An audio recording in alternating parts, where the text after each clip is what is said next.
ganggu. Itulah anak kau netek sama kau pakai cek ini kaki anak kau sakit pulau cak kau kena cak kau pulau kasihan lah anak. Bu, minta tolong ya Bu ya. Ini kan minta tolong, doain sama mama. Yo, doain anak kau sehat.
Oke guys, assalamualaikum warahmatullahi wabarakatuh. Alhamdulillahirabbil alamin. Akhirnya setelah perjalanan 10 jam dari Palembang, kita sampai juga di Lubuk Linggau.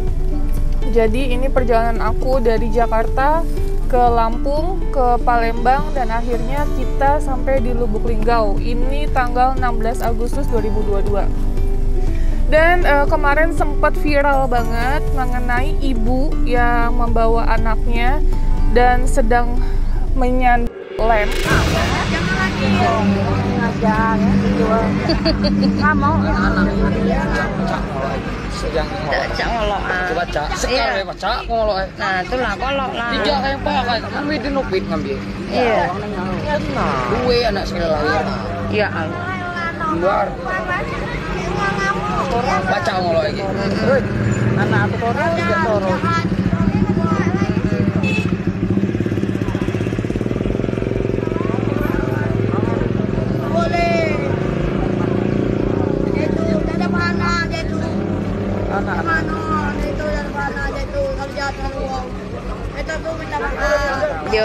Dia tuh tidak jahat. Dia tuh kasihan sama anak kau. Jangan Bu.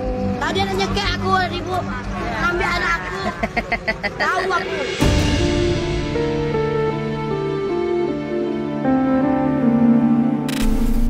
Dan itu viral di Instagram, di Facebook, dan juga TikTok. Dan alhamdulillah, qadarullah banyak yang men-tag saya.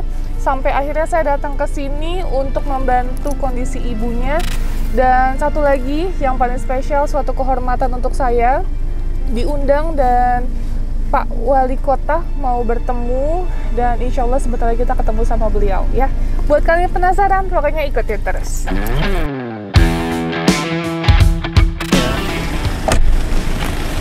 Halo, akhirnya sampai juga. Halo Bapak Novi. Zainal. Nah, ini jurnalis dari Berita Lubuk Linggau. Nah, Berita Lubuk Linggau. Jadi yang mau follow up, saya datang ke sini dan berkoordinasi juga sama pihak keluarga ya? Iya, betul. Oke. Nah, ini kita mau ketemu sama Pak Wali Kota, Pak Prana. Iya. Udah, ikutin. Yuk. Gimana teh perjalanannya? Sangat jauh. Saya udah nebak tuh pasti kalau diarahin map, dia arahnya ke pasti ke 10 Paling. jam. Iya. Tadi kita paling jauh ke Riau sih, tapi ini lebih jauh kayaknya.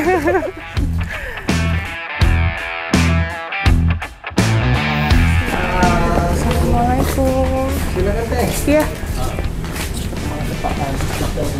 Bapak masih. Oke. Maaf ya Pak. Nah, oke. Mas sedikit cerita dong yang Mbak siapa yang pecandulan? Mbak ini Zubaidah. Mbak Siti Zubaidah. Oke. Iya. Boleh sedikit cerita nggak? Mas kan udah melihat Mbak dan keluarganya langsung. Seperti apa sih kondisinya?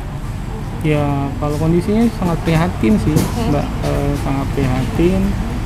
Yang melihat situasi yang pertama kita lihat si bayi ya, si bayi itu yang butuh memang perhatian khusus. Dan juga si mbaknya emang kecandulannya udah lama. Udah lama. Oke. Jadi informasi yang Dari saya dapat 2004 ya katanya? Iya, dari informasi yang saya dapat dari orang tua. Jadi saya sempat tanya-tanya, sharing juga ke orang tuanya, udah sekitar 18 tahun. 18 tahun. Gitu. Oke, nah 18 tahun menurut informasi anak yang pertama katanya meninggal dunia. Betul. Iya, anak yang pertamanya emang meninggal dunia. Kenapa tuh Mas? Iya, kurang juga perhatian seperti itu kan, karena emang si idanya juga kan tinggalnya kadang nggak pulang ke rumah, seperti itu, kurang dikasih perhatian khusus. Oke, nah terus untuk keluarganya, suaminya? Kalau suaminya, ini suami yang kedua, informasi dari suami yang kedua? Iya, yang pertama udah pisah, sekarang yang kedua. Oke. Kalau untuk keluarga sendiri? Kalau keluarga sendiri, si bapak sendirian di rumah sama si anaknya yang kecil, si Sultan namanya. Cowok? Umur? Sekitar berapa ya, 17 tahunan lah. 17 tahun ya? Oke. Nah, boleh sedikit cerita nggak sih waktu berita ini viral, ini gimana sih awal mulanya? Ya, awal mulanya itu ada salah satu ibu-ibu di pasar pagi. Kalau kami nyebut di sini pasar pagi. Oke. Nah, di pasar pagi itu dia melihat kan prihatin. Sebenarnya banyak sih masyarakat yang peduli, gitu ya? Yang pengen, yang ngasih edukasi ke dia juga. Pengen sih. Nah, dari uploadan ibu itu pribadi banyak yang nge-repost, termasuk saya yang nge-repost seperti itu. Nah, tapi banyak yang menyelamatkan anaknya aja, tapi Iya. ibunya enggak ya? Betul, banyak kan dari komentar-komentar itu seperti itu. Iya. Gimana pun ya seorang ibu nalurinya pasti akan keluar ya. Jadi pas anak yang mau diambil ya nggak akan boleh, itu pasti deh. Karena saya juga nanganin ODGJ yang punya anak. Bahkan Ibu Lia ya, saya temu itu pada saat si Laila masih umur 3 hari. Ya sama kayak gitu, dia akan melindungi dirinya sendiri dan anaknya untuk tidak diambil sama siapa-siapa. Nah, kita butuh pendekatan, butuh apa ya, supaya dia percaya anaknya ini akan aman sama kita. Nah, akhirnya alhamdulillah anaknya udah umur 2 tahun sekarang sama kita rawat, tapi ibunya pun tidak kita lepas. Kita juga support secara ke rumah sakit jiwanya, kita support untuk mentalnya dan kebutuhannya. Jadi nggak cuma satu, tapi harus seimbang dua-duanya. Gitu. Bertanggung jawab sama kedua belah pihak. Nah, jadi ini udah komunikasi juga ya kemarin kita sama pihak keluarganya. Iya, Dari Ibu Ida, mengenai Ibu Ida akan kita bawa rencananya. Dan alhamdulillah keluarga menyetujui ya. Iya, kalau versi dia kemarin ya, tapi nanti untuk lebih meyakinkan bisa aku langsung ketemu. Iya, aku yang ngomong langsung ya. Ya, dia sih senang sih, kan karena tuh udah teleponan kemarin kan, Iya. sudah teleponan ke orang tuanya. Yang pertama dia terima kasih sudah ada support dan peduli terhadap beliau, karena selama ini belum banyak yang tersentuh tentu seperti itu kan. Jadi kemarin kita udah telepon sama bapaknya dari Bu Ida. Saya sudah menjelaskan niat baik saya akan membawa Bu Ida berobat ke rumah sakit jiwa di daerah, karena itu bagus banget yang selama ini kita sering lakukan. Sampai Bu Ida sembuh, sampai Bu Ida pulih, baru kita kembalikan. Kalau untuk jangka waktunya kita nggak tahu, entah mungkin 6 bulan, entah mungkin 1 tahun, atau mungkin pada saat 3 bulan udah sembuh, kita nggak ada yang pernah tahu. Namanya juga kita kan di sini ikhtiar ya. Betul. Jadi kalau misalnya emang sudah membaik kita akan kembalikan, tapi kalau emang belum membaik biarlah berobat dulu gitu sama kita. Dan kita pun juga nggak akan lepas tangan, kita pasti akan update juga sama pihak keluarga dan saudara-saudaranya mungkin yang nanti ikut turut serta peduli sama Ibu Ida. Seperti itu prosesnya ya. Karena ini sudah jam berapa? Jam 5. Jadi nanti aku nggak tahu nih kita mau langsung ke rumahnya menemui Bu Idanya langsung atau menemui suaminya. Nanti kita lihat yang terbaik seperti apa ya. Buat kalian ikutin terus.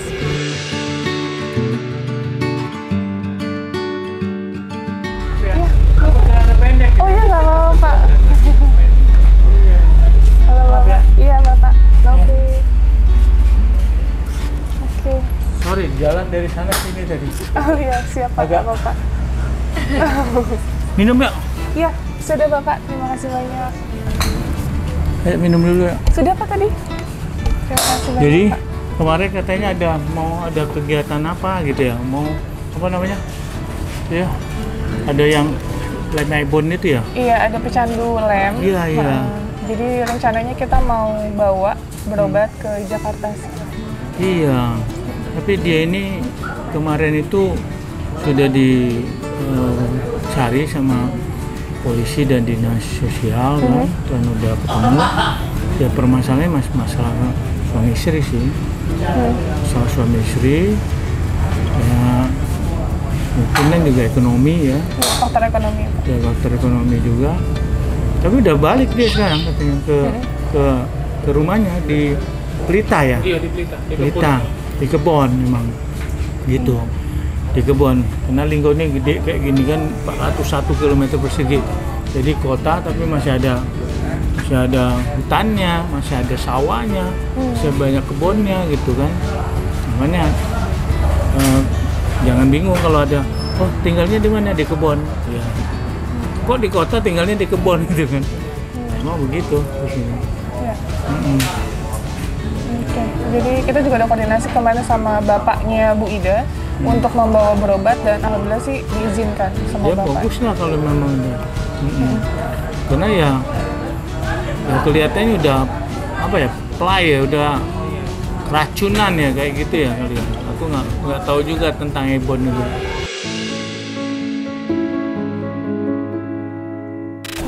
Kalau narkoba ya jelas kan, kalau ibon aku nggak tahu apa tuh dampaknya.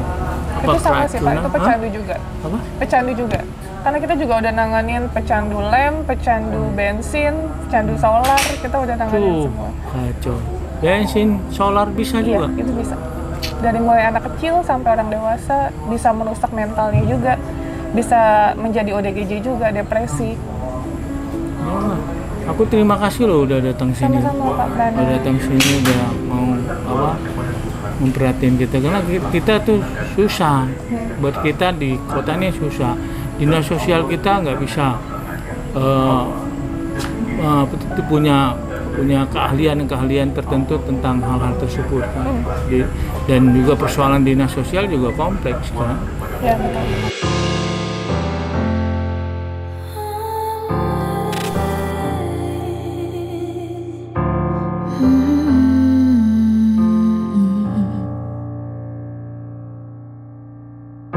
It's a little bit crazy. You're suddenly blurry now. Nah, oke guys, assalamualaikum warahmatullahi wabarakatuh. Jadi guys, sekarang aku udah di Lubuk Linggau. Kemarin kita ketemu sama Pak Prana, yaitu Pak Wali Kota Lubuk Linggau, dan sekarang insya Allah sebentar lagi kita akan ketemu dengan Ibu Ida. Sekarang kita mau ke rumah bapaknya Ibu Ida untuk memberikan sembako yang kemarin kita belanjakan. Setelah itu kita akan ke rumah mertuanya Ibu Ida, karena Bu Ida di rumah mertuanya bersama suaminya dan juga bayinya gitu. Aku juga bingung sih, karena katanya suaminya selama ini kan udah tidak pernah ketemu sama Bu Ida, sudah tidak pernah menafkahi lahir dan batin, dan sekarang Bu Ida ada di sana diamankan sama pihak keluarga dari pihak laki-lakinya gitu. Jadi ini kita satu persatu dulu, kita mau izin, kita mau coba ngomong yang terbaik seperti apa, dan kalau emang diizinkan sesuai dengan kemarin kita bicara sama Pak Prana, niat kita mau membawa Ibu Ida berobat ke Jakarta bersama bayinya. Kenapa aku bilang bersama bayinya? Ya karena anak sama ibu, apapun keadaan ibunya tidak bisa dipisahkan gitu. Jadi kita mau yang terbaik untuk semua pihak, yaitu ibu dan anak ikut sama kita ya. Oke guys, buat kalian penasaran aku di Lubuk Linggau ngapain aja kesehariannya, ikutin terus guys.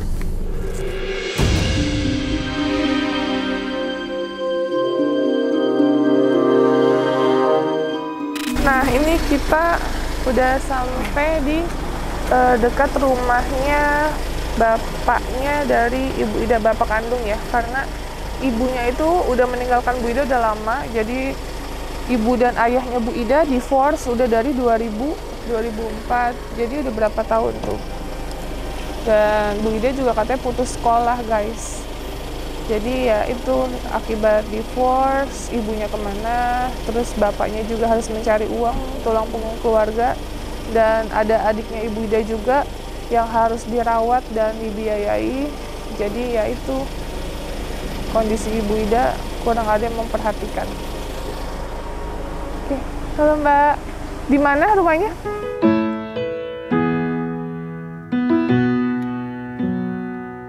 You're the wind in my sails, you're the pull of the sea, you're the wish in the well, you're my faithful belief. If the whole wide world was offered to me, still you'd be all I need. Oh, ini rumahnya. Alhamdulillah kita sampai juga.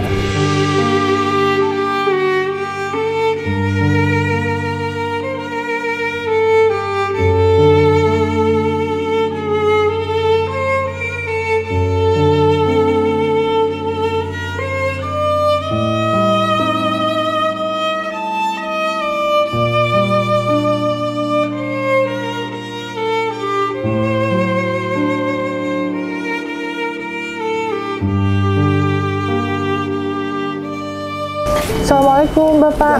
Oh, ini Bapak dari Ibu Ida ya? Iya. Oh, oke Bapak. Novi ya. Nah keadaannya. Iya nggak apa-apa Pak. Asli ada apa? Indahnya lagi di band mamanya. Oh, mamanya di mana? Di Dusun Linggau, Pemiri. Oh, oke. Malam kan ya udah sini. Tunggu aja sampai jam 8 kan. kalau nggak ada jam nggak sini pulang nanti jam 7 besok pagi ke sini. Ya tapi belum belum datang. Jadi saya ngambil mamanya lagi di bel. Ya, Jadi mamanya sama bapak udah pisah udah lama? Sudah lama, sudah tahun 2000 tahun 92. Oh 92. Ya, anak masih umur 11 bulan. Dari umur 9 bulan tuh saya yang ngurus. Ya. Jadi ibunya pergi? Saya cerai. Oh cerai, terus? Ya, saya sendiri yang cerai. Anak bapak yang urus? Iya, dari umur ini yang dari umur 11 bulan ngurus ini. Oh oke. Ini adanya Indah ya? Iya, ada Indah yang paling kecil. Oke. Jadi bapak kesehariannya kerja apa pak? Kalau saya nih semelaut nggak tentu. Oh nggak tentu? Iya, karena kan di bangunan ini udah sepi. Kan ada mau ngajak, cuman nggak sesuai dengan itu yang kalau di bangunan kan kalau naik ojek itu kalau per harinya sudah bersih 40. Ya gaji 90, lu mau ongkos ojek, belum makan kan jadi jadinya 40 satu hari bersih. Jadi bantu-bantu di toko pecel lele itu.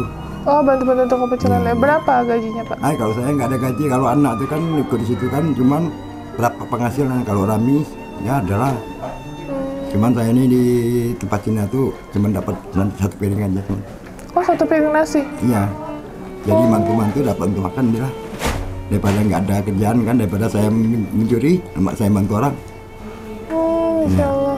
Saya kalau di pecel itu nggak ada gaji, betul. Oh, nggak ada gaji sama sekali? Nggak, karena saya ikhlas bantu dia, mana juga dia percaya sama saya, dan juga kan saya megang keamanan situ pula. Ya, jadi kalau ada apa-apa di bengkel atau pecel itu balikkan saya. Makanya saya itu tidak mengharap gaji. Ya karena anak saya kerja di situ, saya nggak bakal. Kerja di mana? Di pecel lele. Oh di pecel lele. Ya kalau bapaknya di bengkel, buka bengkel. Makanya saya tiap hari ke bengkel sampai dari jam 3 sampai jam 12 tutup.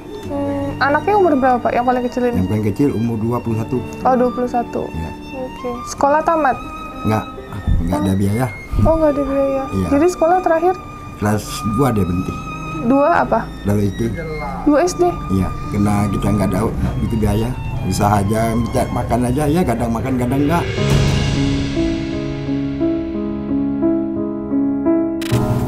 Udah, ya, karena sini lah. Nah, kadang kan dikasih teman, kasih keluarga, kasih tetangga beras kilo 2 kilo. Insya Allah, Bapak. Jadi Bapak selama ini belum pernah dapat bantuan Pak? Kalau saya dapat ini non PKH kan sudah dari 3 bulan dari bulan 3 kemarin sampai ini belum dapat. Jadi itulah, kadang kan ponak ini ngasih piring nasi, kadang kan tetangga ngasih beras 1 kilo, itulah. Itu dikasih temen tuh, kasih ponak 1 kilo. 1 kilo beras? Iya dikasih ponakan. Ini ponakan Erik yang nunggu rumah sebelah nih. Oh, oke. Ya. Oke, ternyata ya keadaan Bapaknya seperti ini gitu. Makanya pas kemarin aku dengar info dari Mas jurnalisnya, Mas Zainal, mengenai keadaan Bapak, kita inisiatif untuk memberikan sembako di jalan gitu. Nah ini Bapak sembakonya semoga bisa bermanfaat ya Pak. Itu berasnya masih ada lagi. Ya saya juga terima kasih banyak sudah ada perhatian sama saya kan. Selama ini kan saya nih ya kalau siang saya nggak pernah keluar karena kan saya itu sering diajak-ajak oleh orang tak kesini kan. Karena saya tuh kalau kerja sering dibilangi, kadang-kadang sering dikata-katai sama orang sini kan, jadi saya tuh selalu mengeluh.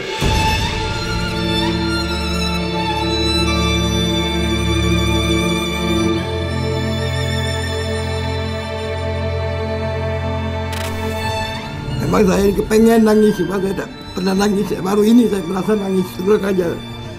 Saya itu maka saya tuh kalau jam 4 saya keluar sampai jam 12, kalau dari malam nggak pernah keluar rumah saya, benar berkurung terus di rumah. Kenapa Pak? Karena saya ini kan merasa orang susah, jadi orang pernah ngatain saya terus. Oh dikatain sama tetangga? Iya sama tetangga sini. Saya jujur saya nian, maka saya nggak pernah keluar. Karena saya pengangguran, pencarian kurang kan, jadi daripada saya dihina orang, mak saya tidur aja di rumah seharian. Tuh tanya ponakan tuh nggak saya. Nian. Makanya sudah 20 berapa tahun saya di sini jadi hina orang terus.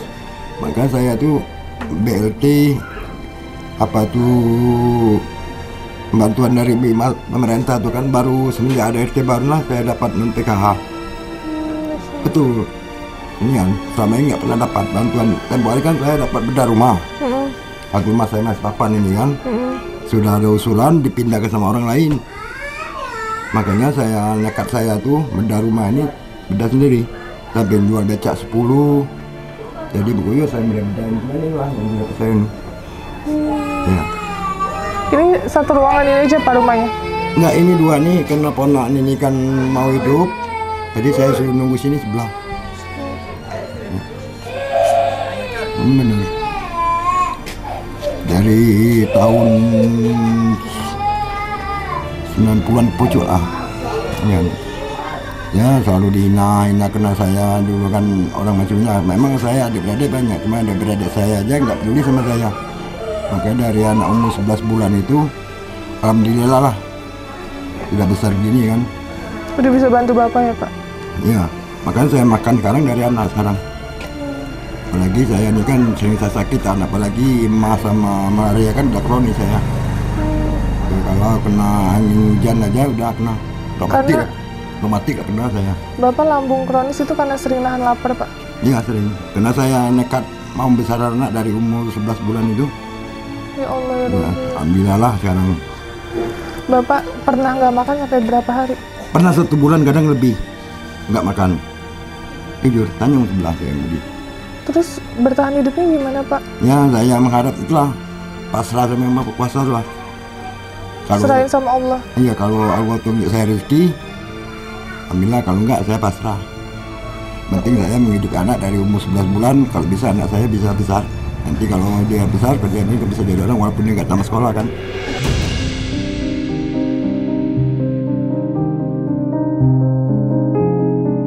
Maka saya didik, memang saya didik anak cara kejam, bukan saya kejam misalnya mau menyiksa, bukan. Supaya dia kalau bisa lebih dari kita. Itu. Harapan Bapak apa sih dalam hidup ini Pak? Ya harapan saya nih, walaupun saya sudah tua ibaratnya kan, kalau saya pendek nanti kalau anak saya tuh kalau bisa janganlah sama seperti saya kan. Ya kalau bisa dia tuh berbeda saya, bisa menolongi orang kan lagi.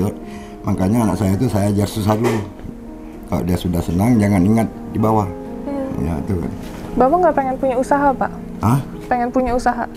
Sebenarnya saya pengen usaha, cuman ya modal aja nggak ada kan. Usaha apa Pak? Kalau saya di bidang dagang jujur saya nggak bisa bidang dagang. Jadi... Emang jiwa saya tuh kuli bangunan. Saya jujur kalau di usaha dagang saya nggak bisa. Jadi Bapak apa keinginannya usahanya? Sebenarnya dulu cita-cita saya dulu mau ngojek dulu.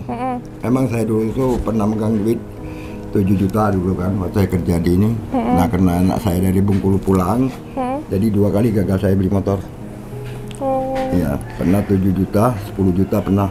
Anak saya di Bengkulu nomor 1, malahan saya pulang ke Bengkulu, malahan dipiknah untuk mencuri. Maka dari Bengkulu ke Linggau ini 2 hari 2 malam. Kalau berjalan 4 hari 4 malam lagi udah sampai di Linggau. Pernah saya berjalan dari Bengkulu. Jadi harapan Bapak bisa punya motor? Iya rencananya, memang dari dulu cita-cita saya berhenti becak, berhenti bangunan, saya mau ngojek. Itu sudah niat saya. Kalau saya dibangunkan, apalagi umur saya sudah 53 kan. Jadi kalau agak berat lah, kurang apalagi saya sakitan. Memang dari saya tanya bilang sama ponak ini kan, Cikuri kalau aku ada duit 3 juta, pada saya aku beli motor mau ngojek. Jujur kalau. Kok 3 juta Pak? Motor second rencananya. Oh motor second. Ya kalau nak beli buka buku dari dulu uang kan. Bapak sekarang udah punya tabungan? Belum, maka saya ini sudah berapa tahun dari tahun kemarin belum nggak kerja. Apalagi habis sakit kemarin kan. Maka saya nggak bekerja berat-berat tuh nggak berani lagi.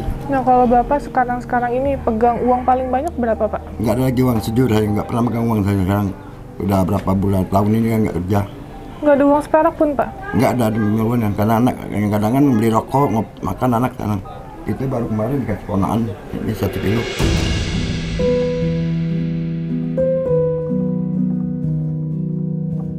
Jadi aku dengar Bapak masaknya pakai tungku ya? Ya di sini Bu, di sini Mbak.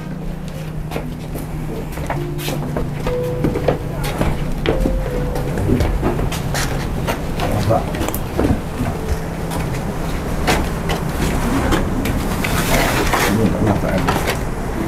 Oh, masaknya di sini Pak. Oh. Ini hasil bedah rumah Bapak sendiri? Dari rumah sendiri. Terus untuk mandinya di mana, Pak? Mandi di sini. Itu teman.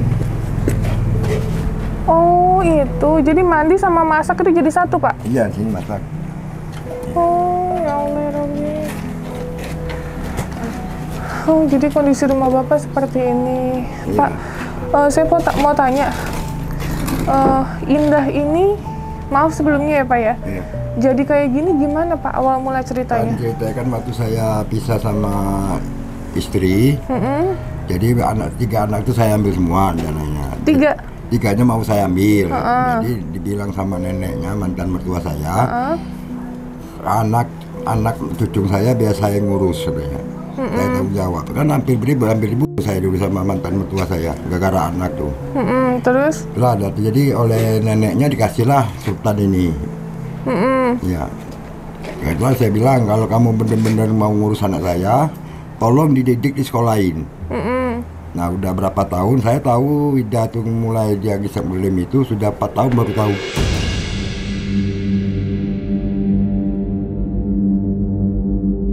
Oh, 4 tahun baru tahu? Baru tahu. Padahal kan dari 2004 ya?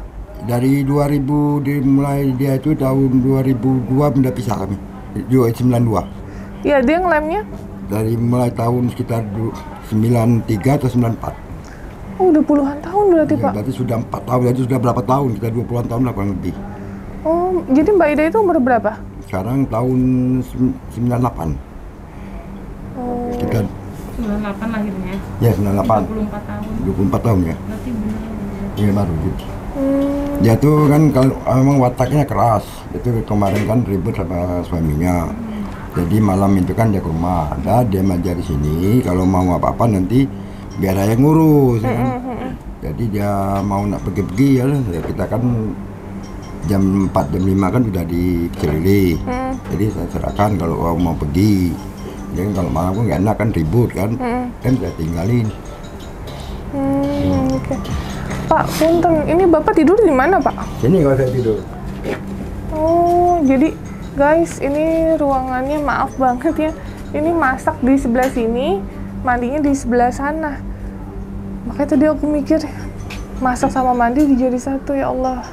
Itu untuk kalian yang nonton tayangan ini, banyak-banyak bersyukur dalam hidup. Ya, kalau kita terus ngelihat ke atas nggak akan pernah puas. Misalnya kita dapat gaji 1 juta, ya Allah kok gaji cuma 1 juta, kurang aja. Nanti dikasih sama Allah 2 juta, masih aja kurang, kayak gitu terus.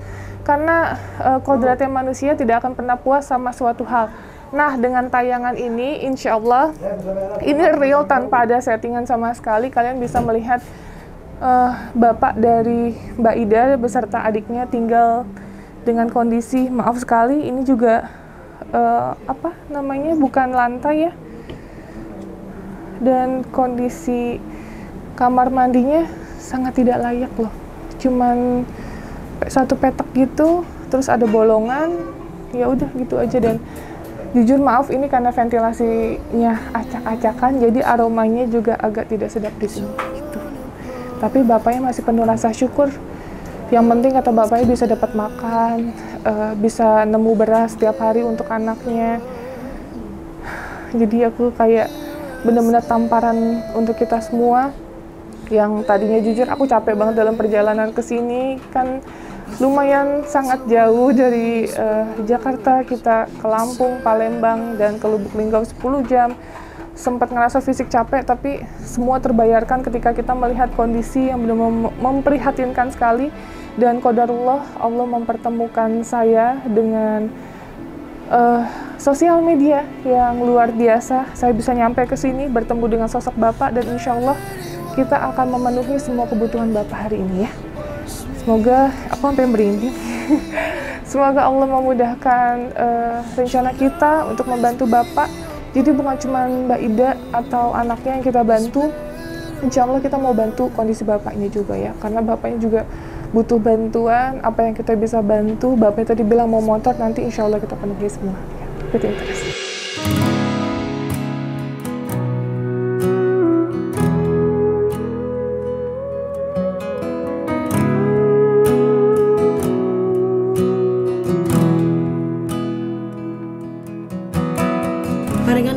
mertua aku sempat datang sama bibi aku. Aku sempat sujud dengan mertua aku, minta maaf, Mak, minta maaf kalau ada salah, ada dosa aku, dosa keluarga aku, salah kami, salah aku dengan anak kamu, dengan kamu juga. Jadi sempat minta maaf, sempat sujud aku dengan mertuaku. Berantem Jadi, mama mertua. ya, Kenapa? Mama mertua juga kan, barat kata tuh kan tidak merestuin aku nikah dengan dia.